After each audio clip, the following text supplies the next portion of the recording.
Well, like many of you, I found out I was pregnant a few months ago. Hey, hey. Uh, to be honest, and I signed up for this birth club with the intention of not mentioning this, but my roots are from Jersey, so I have to keep it real.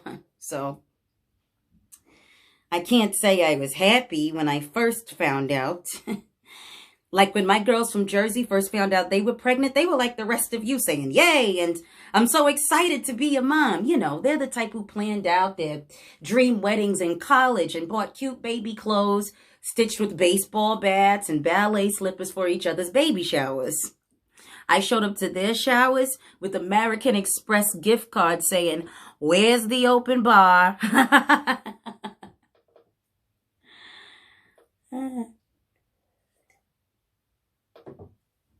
Yeah, I'm that friend. So when I saw that plus sign on the indicator, the only thing I could say was, oh shit.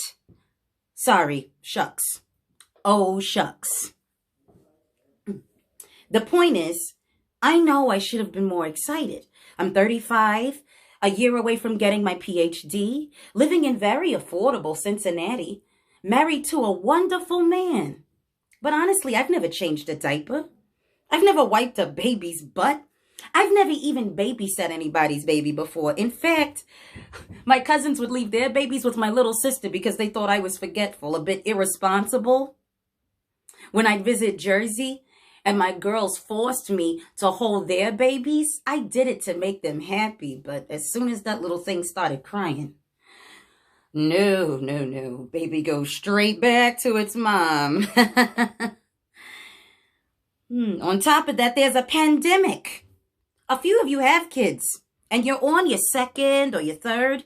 And if I had 3 children already and got pregnant with the 4th and the virus came around, I'd be like, okay, well, I've had practice.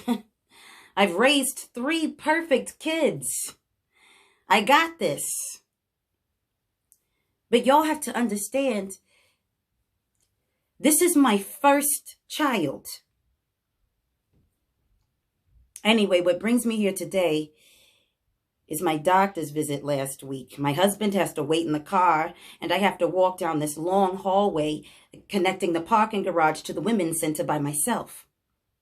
We've been having trouble finding masks, so I had this big purple scarf tied around my mouth and nose. As soon as I walked through the automatic sliding doors, 2 workers wearing face masks and plastic shields asked me to stand behind the yellow duct tape line 6 feet away from their folding table. One worker aims one of those no-contact thermometers at my forehead and says, 96 degrees. I say, okay. She asks, have you left the country in the past 30 days? I tell her no. Have you been in contact with anyone with confirmed COVID-19 in the past 14 days? No. Have you experienced any of the following symptoms in the past 14 days? Fever, cough, fatigue, shortness of breath, body aches. I lie and say no.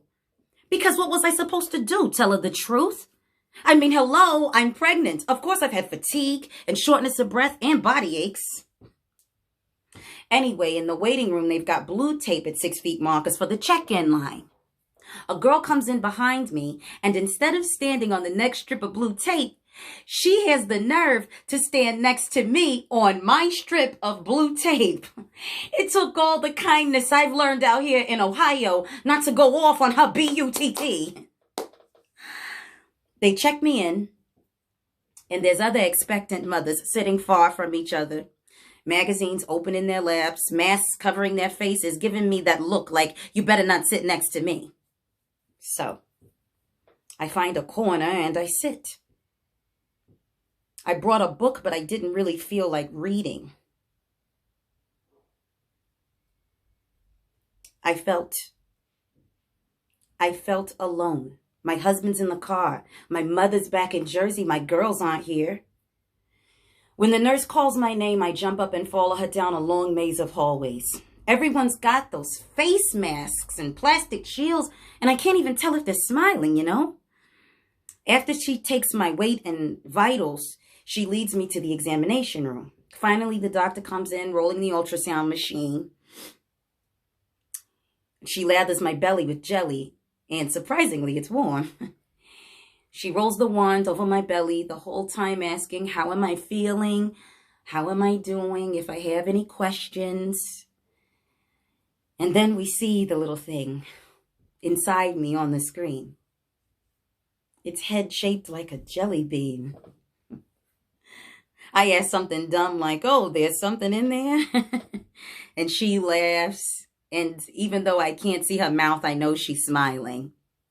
Of course, she says, there's something in there. Listen. And she switches on the sound. And I hear it. The thumb. The thumb. The thumb. It's Jellybean's heartbeat. My baby's heartbeat. The thumb, the thumb, the thumb. And I kind of feel it. And I know it then. You know, that the thumb. Like everything's going to be okay. Everything's going to be fine.